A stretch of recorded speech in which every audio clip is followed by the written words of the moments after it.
Kemudian tingkat bunga dan aliran modal internasional. Ini udah ini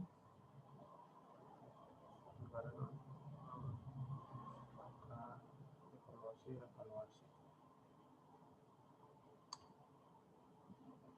Pembelian lebih tinggi akan menarik dana dari luar negeri, membuat tingkat bunga domestik kembali turun.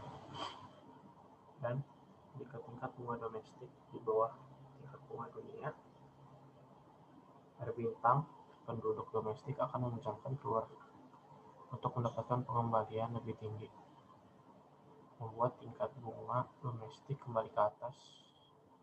Akhirnya tingkat bunga domestik sama dengan tingkat bunga dunia. Risiko dan ekspektasi kurs. Investor membeli obligasi pemerintah AS atau memberi pinjaman pada perusahaan Amerika. Mereka yakin mereka akan dibayar serta dengan bunga. Sebaliknya, di beberapa negara kurang berkembang, muncul ketakutan bahwa kebijakan politik akan mengganggu pelunasan pinjaman. Oh, oke. Paham. Berarti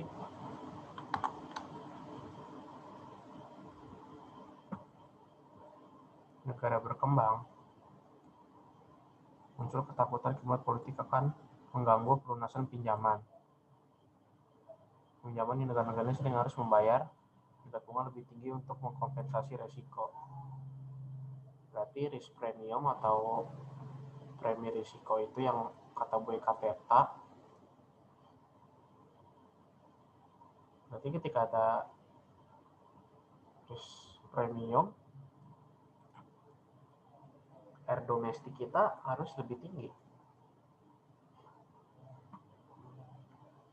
Biar kita bisa meyakinin investor buat ngebalikin uangnya.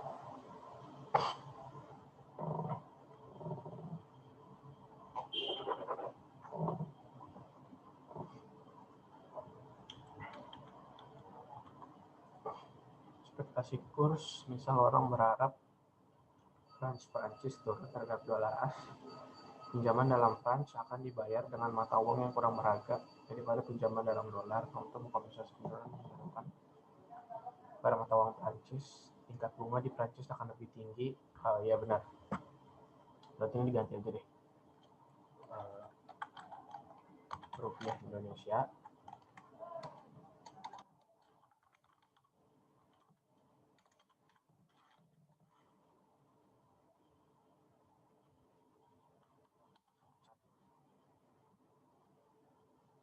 Zaman rupiah dalam rupiah atau R doang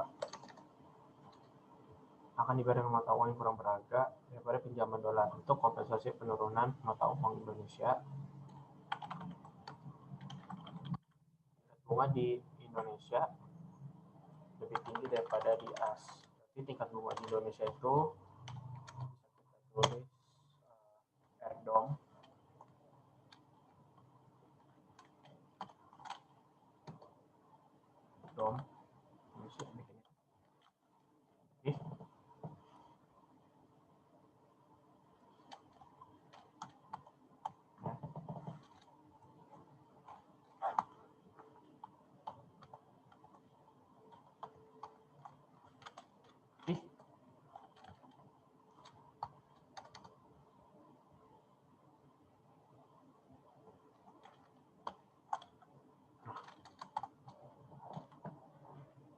akan lebih tinggi dari tingkat bunga di AS. Bisa ditulis juga R bintang.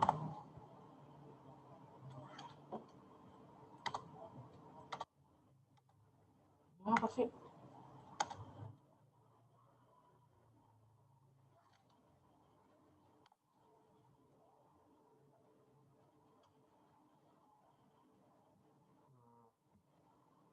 Berarti semakin tinggi risiko di Indonesia, maka tingkat bunga di Indonesia akan semakin tinggi. Karena berharap untuk orang-orang karena untuk membuat orang-orang itu yakin ketika ada resiko, tetapi ditambal dengan suku bunga yang tinggi, itu akan bisa mengharapkan uangnya kembali dengan bunga yang tinggi tersebut. Oke.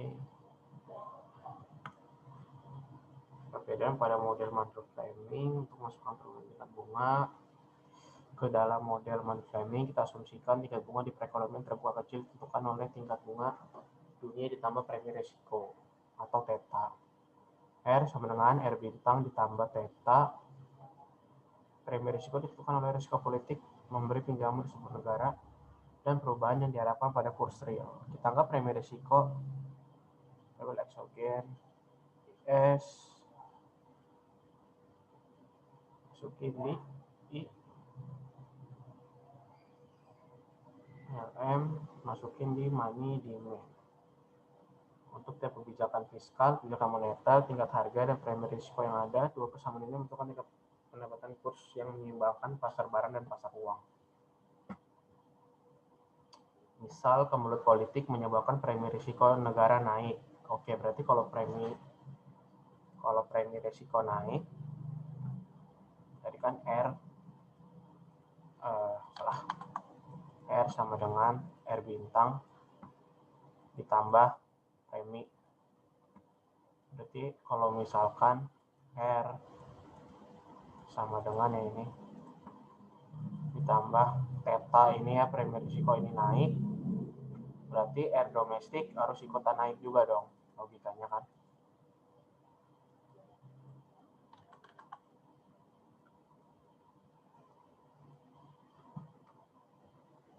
Kurva IS, dampak yang paling langsung adalah tingkat bunga domestik, ya pasti ini R bakal naik. Tingkat bunga lebih tinggi memiliki dua dampak. Kurva IS bergeser ke kiri, oke, gambar dulu berarti Keynesian cross.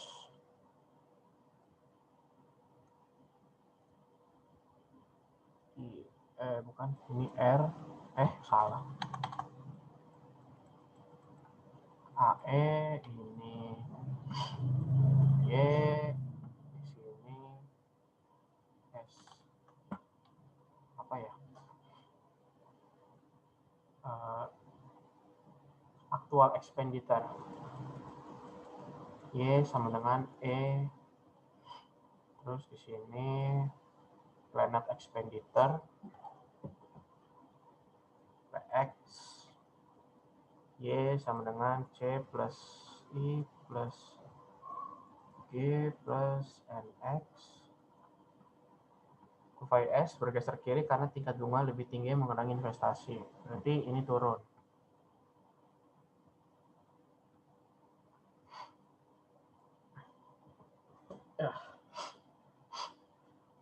Berarti PX aksen, Y aksen sama dengan C plus I aksen karena yang berubah dari indikator investment tambah G tambah NX. Bisa kita lihat di Keynesian cross terjadi perubahan keseimbangan dari titik A ke titik B yang menandakan output berkurang atau resesi.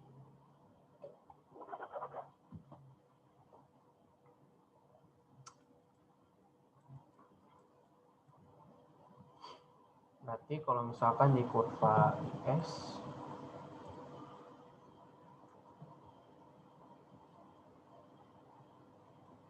ini R, ini Y, IS kan gini.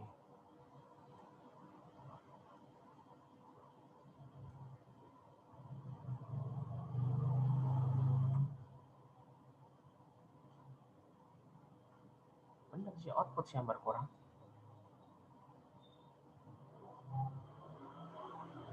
Kan sini output yang berkurang. A, B, IS aksen, R konstan, ini Y2, Y1. Y berkurang. Tapi Beda dong sama prinsip. Bentar.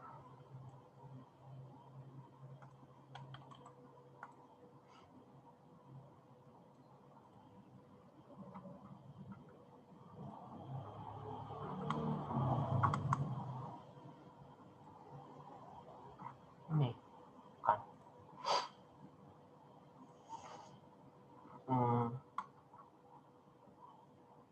Bukan.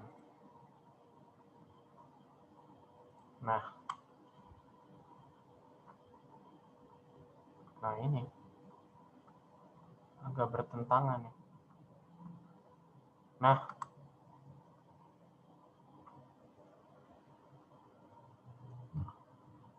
harusnya yang bergerak itu iya harusnya kurvanya bergerak, masih di satu kurva yang sama, cuma titiknya aja yang bergerak.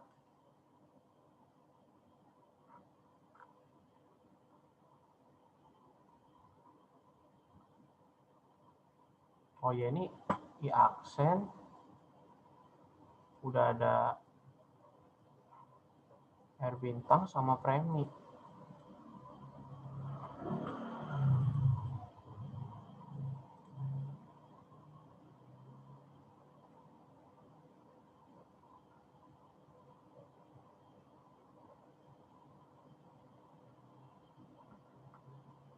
Oke lah ya, ikutin dulu coba. LM bergeser ke kanan karena tingkat bunga lebih tinggi, mengurangi money demand, dan tingkat pendapatan lebih tinggi untuk tiap jumlah uang beredar yang ada. Oke. Berarti LM-nya kita gambar dulu pasar uang.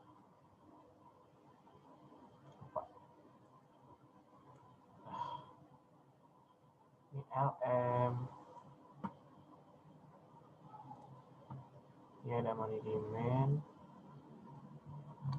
Ini M. Ini R. Ini Y. Aduh, susah gambarnya ya. Itu dia. Kecil aja deh, biar dapat banyak.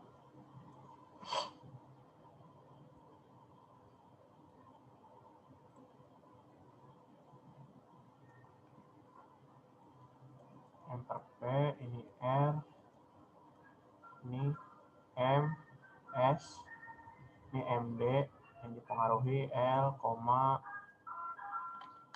L sama dengan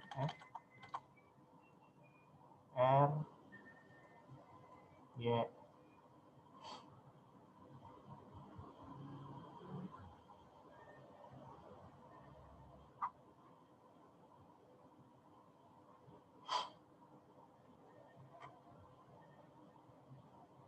Suku bunga naik, tapi MD-nya turun nanti.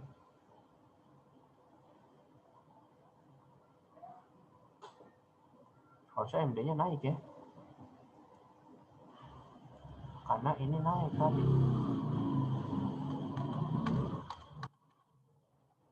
Tapi tadi pas di PPT Bu Eka dibilang nih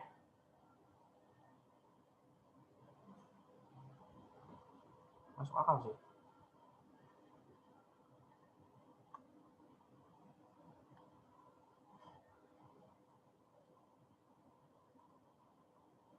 Turun kan ininya, keseimbangan turun, jadi MD aksen, ini L, R-nya itu dia udah R bintang plus premi ya.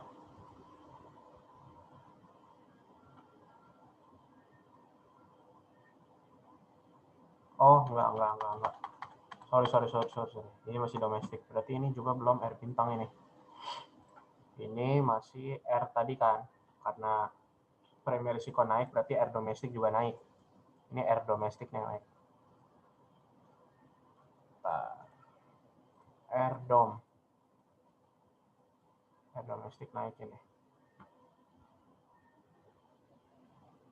MD, L, berarti ini R-nya naik. Ya. Kenapa money demand turun? Karena suku bunga yang tinggi mengakibatkan orang lebih senang. Emang ya, gambar kurva kayak gini. Shift to the right. Ini gua. Shift to the right.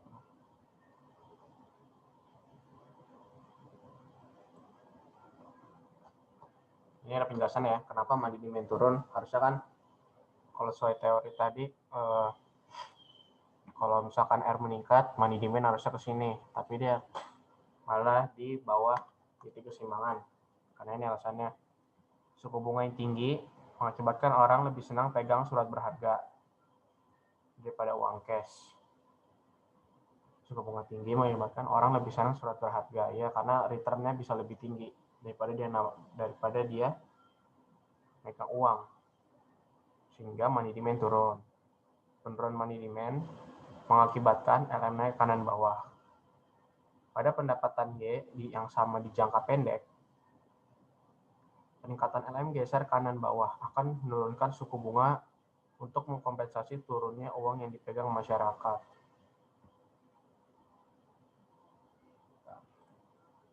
Alasannya sama enggak?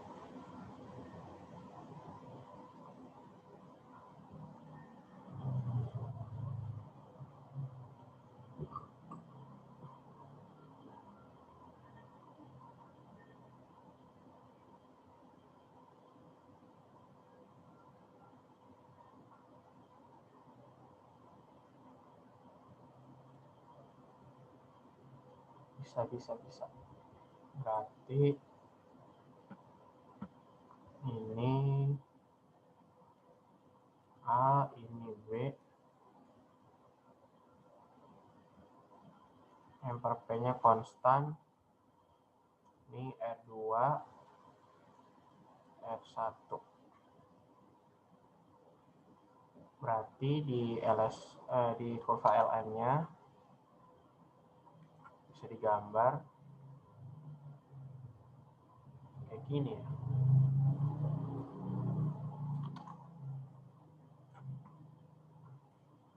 Ini LN, ini LM aksen, karena ini berubah titik, R-nya turun.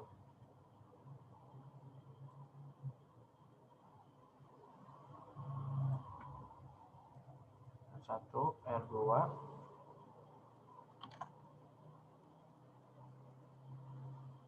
Y-nya konstan. Terus kalau di plotting berarti jadinya kayak gini.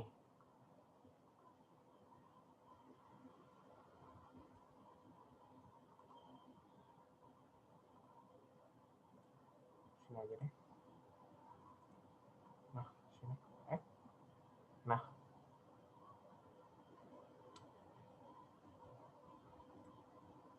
Jadi kalau digambar kan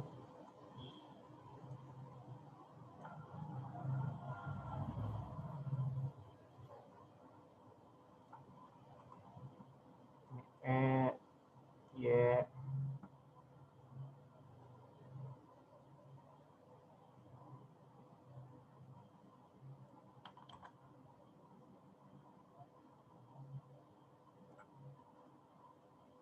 ini keseimbangan awal,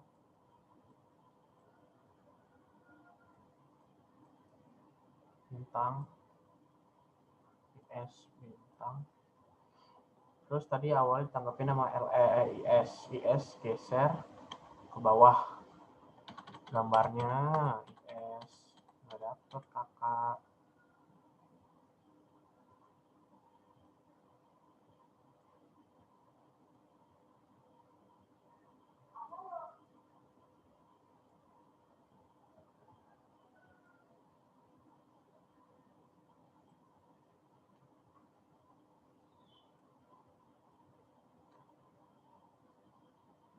Tadi yang bergerak pertama IS turun ke bawah, berarti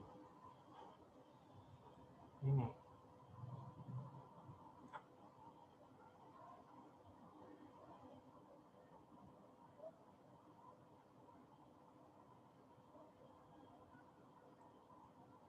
IS aksen.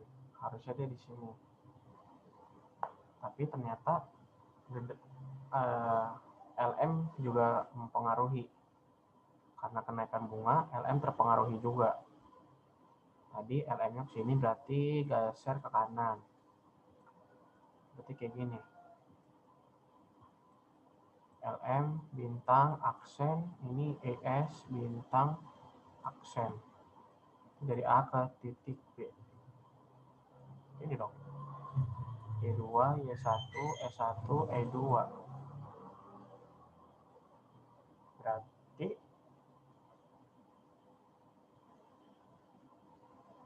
peningkatan premi resiko di suatu negara itu kan akan mengalami suku bunganya akan meningkat, suku bunga domestik terutama. Dan dampaknya di ISLM adalah perubahan titik keseimbangan di mana dari A ke titik B yang artinya itu kursnya turun, exchange rate turun, tapi output bertambah.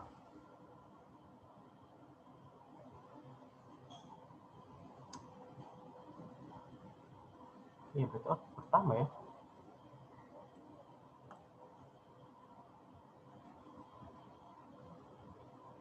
Tapi di sini apa ini di perekonomian berakhir?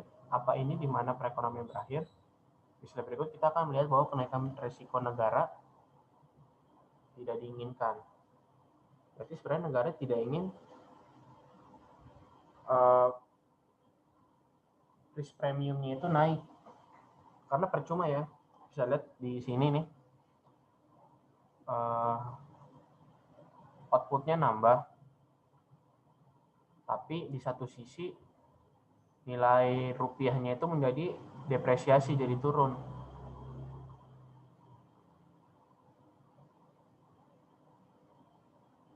Karena exchange rate turun, kita cenderung ekspor lebih banyak daripada impor.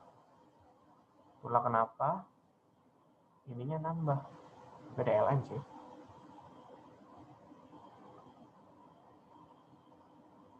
Iya benar.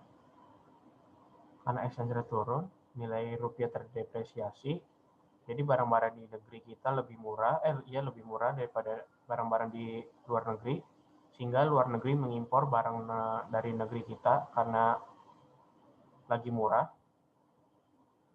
terus membuat nilai ekspor negara kita menjadi bertambah, sehingga Y-nya bertambah outputnya. Gitu.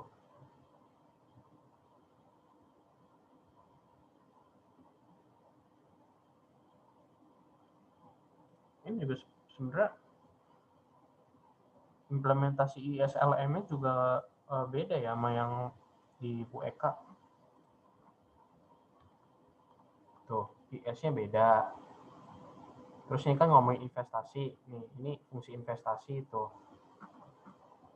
Makanya kalau kata Bu Eka, karena sudah ada risk premium. Ada faktor lain. Oh. Ini kalau yang money demand. Udah berubah juga. Harusnya kan dia bergerak, tapi dia bergeser. Ini juga harusnya dia bergerak nih, yang investasi, tapi dia bergeser. Gitu.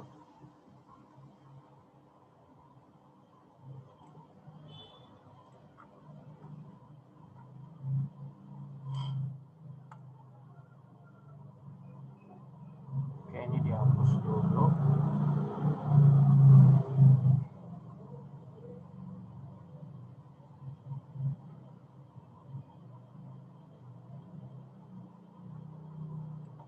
Ada 3 alasan mengapa prakteknya kenaikan besar output itu nggak terjadi. Pertama, bank sentral tidak mungkin ingin mencegah depresiasi besar pada mata uang domestik, dan karenanya bisa merespon dengan menurunnya jumlah uang beredar. Iya sih, biar nggak terjadi depresiasi tadi kan yang di sini bisa aja karena dia udah berubah ke sini, bank sentral nurunin tuh money supply-nya. dengan kebijakan moneter pindah ke sini lagi dia. Berarti ini masih ngomongin kurs yang under floating, masih mengambang, belum fix berarti dia nih exchange rate-nya. Kedua, depresiasi mata uang domestik bisa tiba-tiba meningkatkan harga barang domestik, menyebabkan kenaikan tingkat harga keseluruhan P. Ya.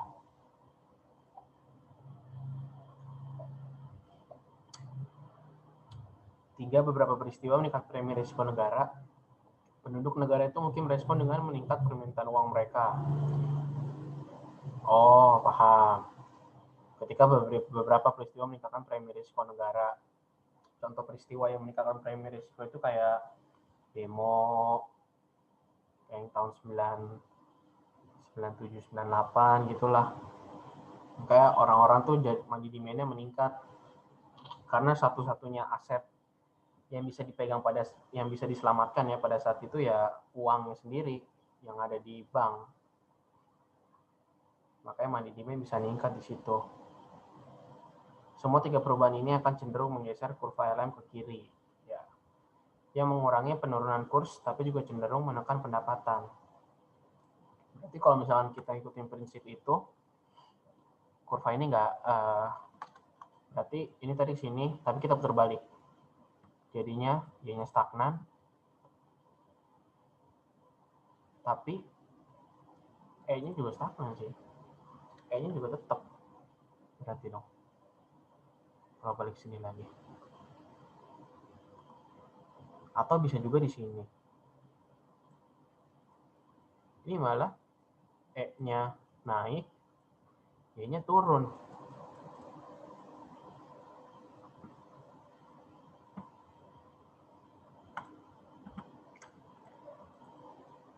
Mana berarti dong?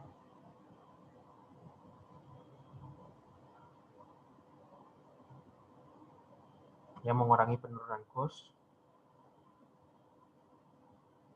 Oh iya, berarti BI itu mencoba menjaga kurs ya. Tapi output juga berkurang sih.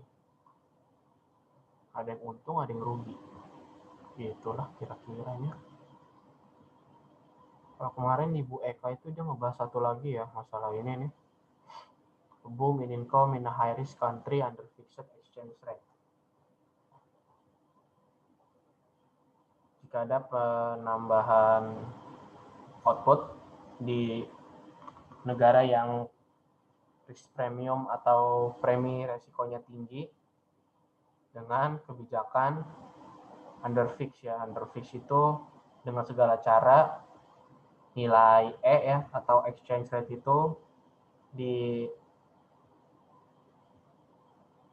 diratakan, ditetapkan gitu loh. Meskipun ada peristiwa apa, lembaga akan mencoba untuk menahan si nilai E ini agar tetap di titik yang sama. Berarti ini penambahan G fiskal berarti ya. Itu pakai Keynesian cross.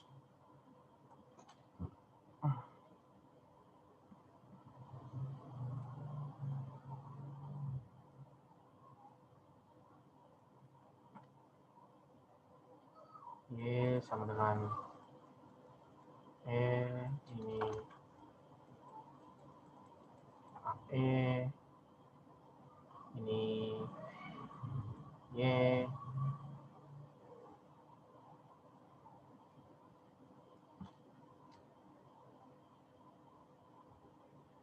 ini Y sama dengan A, sama dengan C plus I plus G plus NX. Di atasnya berarti berubah kan karena nambah G.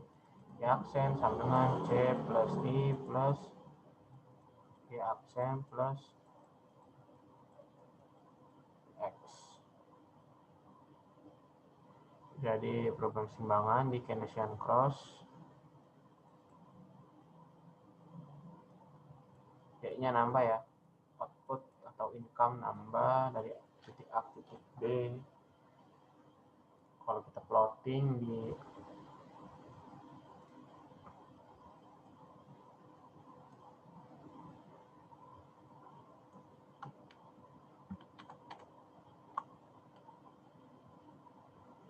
berarti langsung kayak kurva ISLM aja deh, bikin di sini ISLM. Duh, ini ngalangin, cok.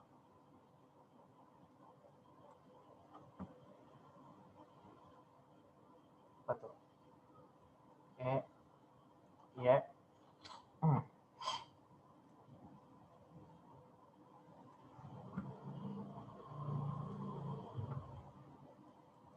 Ini LM.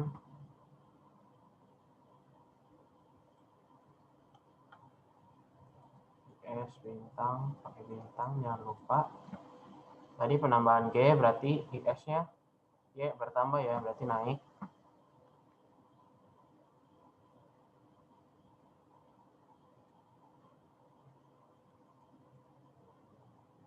IS sen. Nah, harusnya kalau bukan di under fixed kayak begini, dia udah dibiarin nih. Ya udah exchange rate-nya naik. S1 ke E2. Harusnya kayak gitu. Kalau misalkan bukan di kebijakan under fixed. Tapi karena ini di kebijakan under fixed, lembaga yang berkewajiban menahan untuk E agar tetap konstan nilainya. Dengan cara apa? Bisa konstan.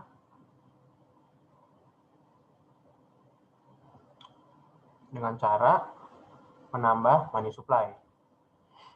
Gimana mekanismenya? Kita gambar dulu pasar uang.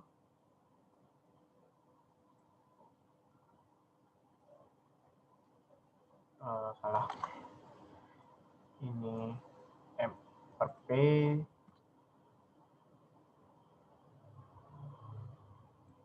Ini MD L FY.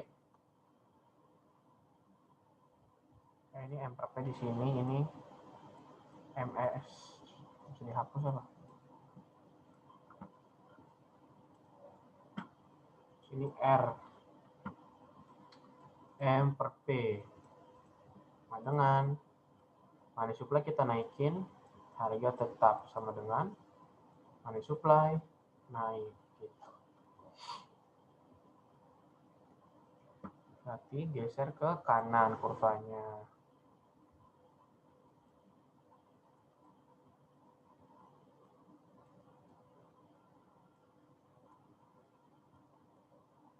Langsung aja kita plotting kurvanya geser kanan. LM berarti kan ini kok gambar LM kan begini berarti ya. Tadi nih kalau yang AE berarti kurva IS-nya itu ini Y, ini R, dia itu bergeser ke atas. IS aksen. Nanti tinggal bunga yang sama. Ini A, ini B. Y1, Y2, R konstan. Ini kalau kita plotting langsung aja yang apa LM yang perekonomian terbuka yang vertikal, berarti kan kita plottingnya kayak gini. LM1 LM pertama, ini LM aksen, ini R, ini salah. Ini Y, ini E nih harusnya. Berarti LM-nya nambah kan ke sini. Ini harusnya sama nih, tapi gambar kurva cacat. Nanti bikin ulang dulu kurva IS-nya. Gini nih. Nah, IS bintang aksen. Tuh. Inilah kira-kira dari A ke B, ini juga LM bintang aksen. Sehingga exchange rate akan turun. Exchange rate akan tetap nilainya, ini Y1, ini Y2. The central bank might want to avoid the large depreciation of the domestic currency and therefore may respond by decreasing the money supply. depresiasi.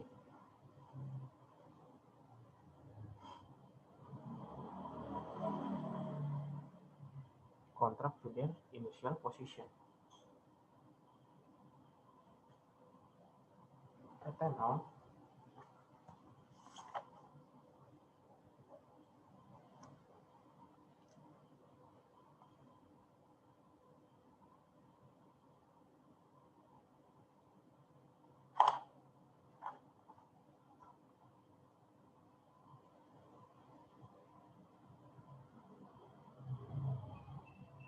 Respond by decreasing the money supply M.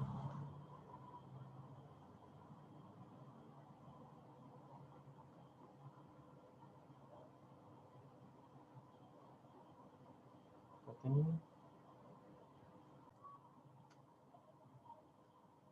berarti mana tadi?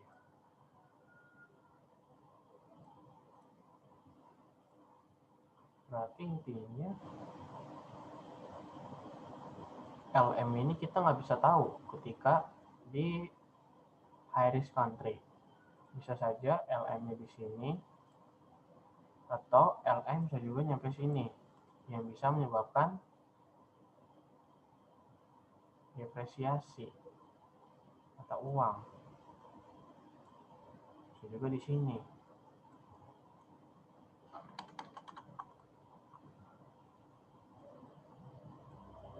Jadi E-nya bisa turun. Kita nggak tahu LM di mana.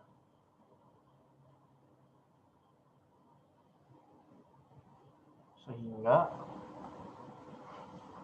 bank sentral menetapkan untuk mengurangi lagi jumlah money supply-nya. Dengan cara apa? Menurunkan menurunkan money supply itu berarti membeli obligasi ya, membeli surat berharga dari publik untuk justru itu menambah balik. Berarti kalau mengurangi money supply, publik membeli obligasi dari BI, sehingga LM yang tadinya bisa mungkin di sini atau di sini, dia putar balik ke sini. Jadinya ini sama dengan LM bintang double aksen. Ini kan aksen 1. Berarti di sini dia nih ujung-ujungnya. Cek. E-nya malah naik.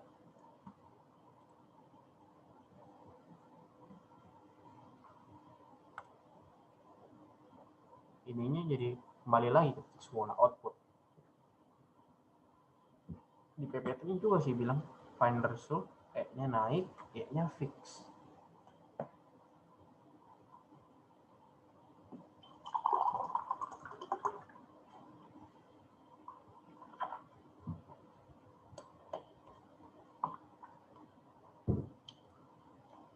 Coba deh.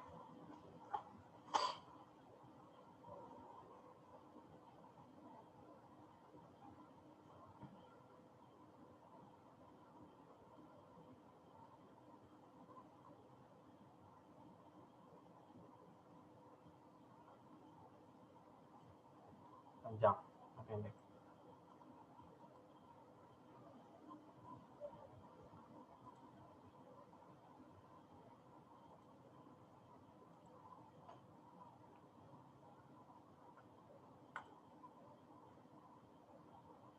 Jangka panjang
PE juga naik.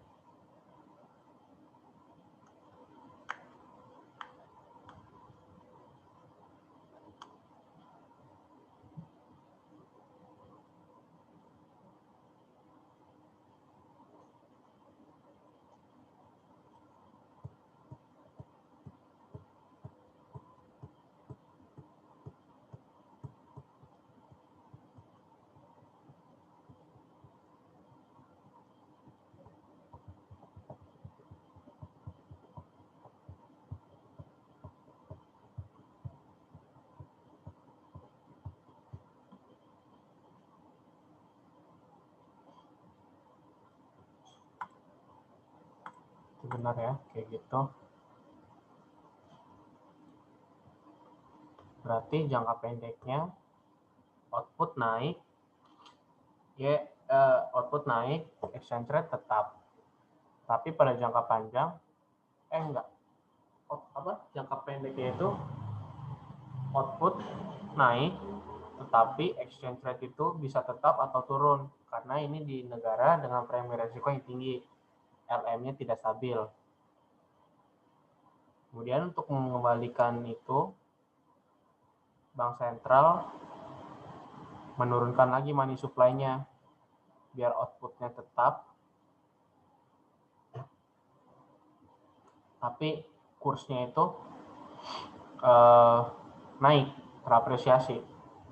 Soalnya tadi kayak kata yang Bu Eka bilang tadi, kalau misalkan kita negara dengan high risk, dengan cap high risk, terus mata uang kita terdepresiasi, itu akan lebih banyak lagi masalahnya. Makanya lebih baik kurs kita itu terapresiasi daripada turun terdepresiasi begitu. Berarti ini lanjut yang B. Sama juga padahal. Di jangka panjang ininya naik juga. Berarti intinya mah jangan ini. Kalau di high risk country itu kita jangan sampai mata uang itu terdepresiasi. Lebih baik terapresiasi. Kayak gitu sih intinya.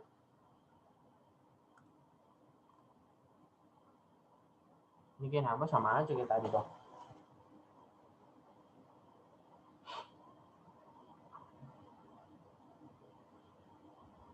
Kita mau nambah tapi dia putar balik.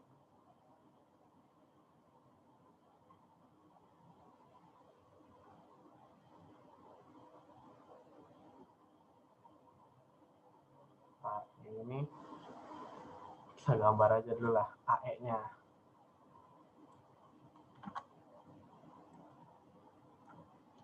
Ini Y, ini AE, ini Y sama dengan Y naik, berarti Y sama dengan C plus I plus N X. Kali berarti Y aksen sama dengan C plus I plus Y aksen plus NX.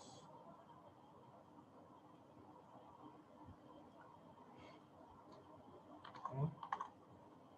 A, B, Y1, Y2, ini naik, implementasikan ke IS, Y, R, salah,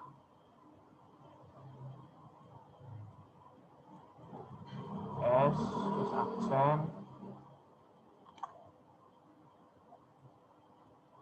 output nambah, A, titik B, Y1, Y2, naik. Implementasinya di ISLM berarti Y, E, semangat awal,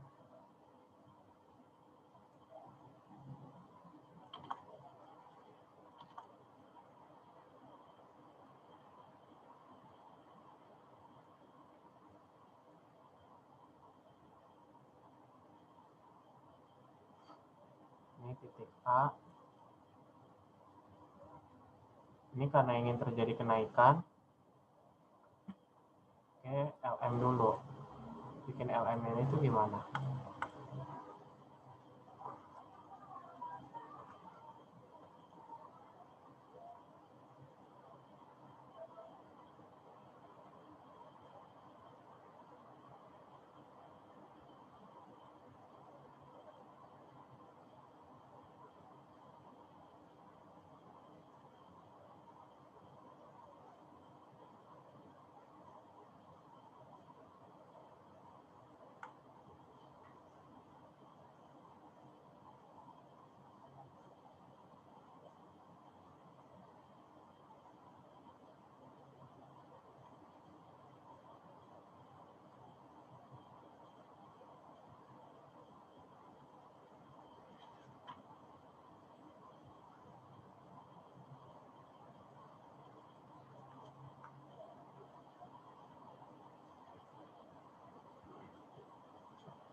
Buset, gimana tadi?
Ini gimana dong?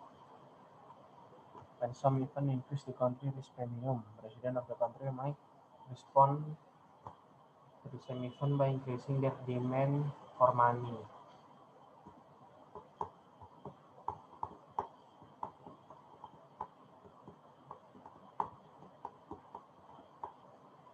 Money demand naik, LM turun. Iya kan? Money demand naik, ada. Naik.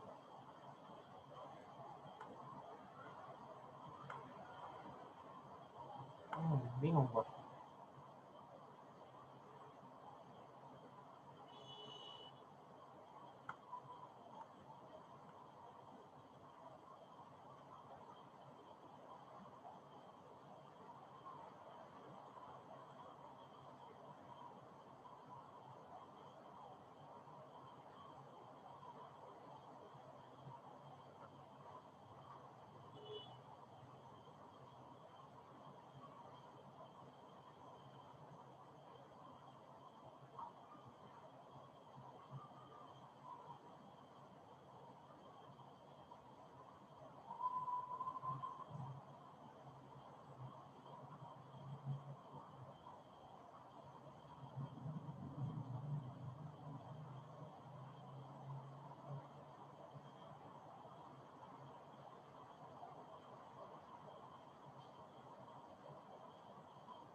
Berarti LM nambah.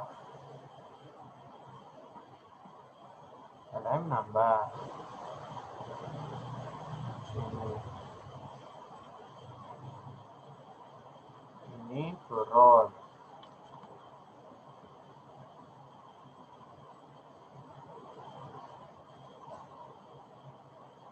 Satu dua bisa turun kan dia. Oke. Bintang aksen.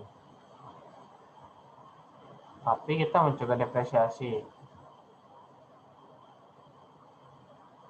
Sehingga money demand naik.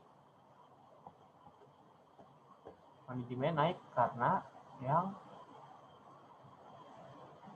ini.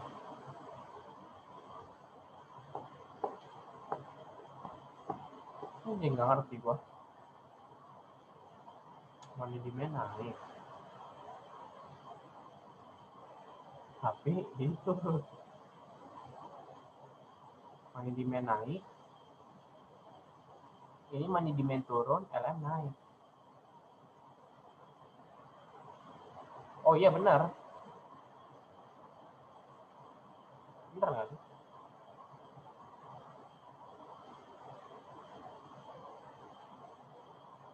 Enggak, salah. Money demand naik kan harusnya di sini. Berarti kurva baru dong. LM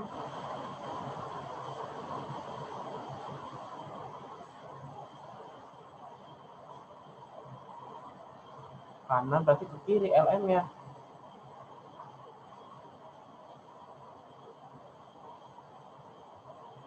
Iya nggak sih? Ini kan kayaknya enggak sih. Logikanya nih. Salah. Nih. Kan?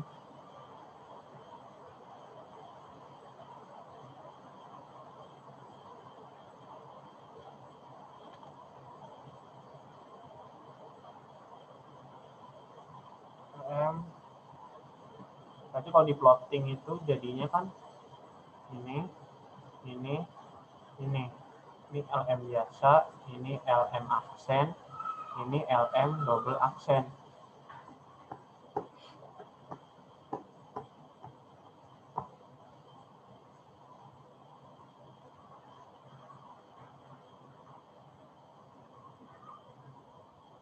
Berarti ini LM ke sini.